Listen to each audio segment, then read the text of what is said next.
Hi guys, welcome to Sprayhead Mondays on Antique Sprinklers. Today we're talking about the Nelson 210, part of the Silver Line family of sprays that Nelson had, predominantly in the 1970s.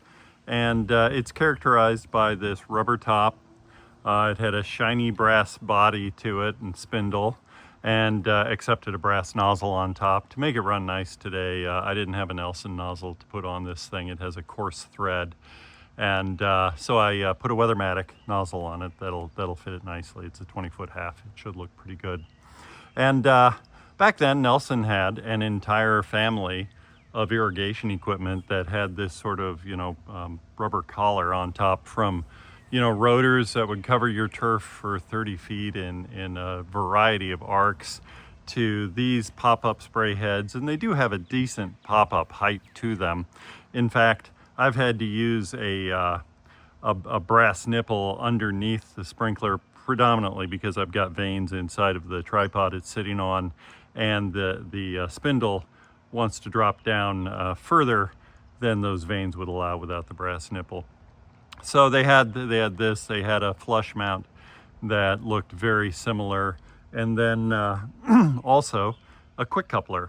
And now, by the time I came along in 1986, that summer, to the irrigation industry, the only thing that was left from this in the Nelson line really was that Green Shield quick coupling valve with the Acme threads and the shiny brass body and the green rubber top on it. And it was also a spring-loaded top, which was a great feature for a quick coupler to have, I thought. And so those lasted a long time, and I think in one form or another you can still get them out on the market.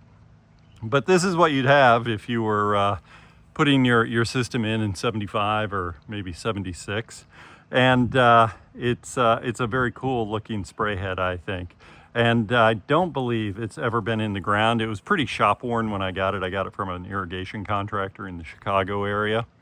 And it shows no evidence of ever having a wrench on it or being beaten up by a lawnmower or anything like that. Anyway, I think this is a great product line here, and I hope you enjoy watching it in action.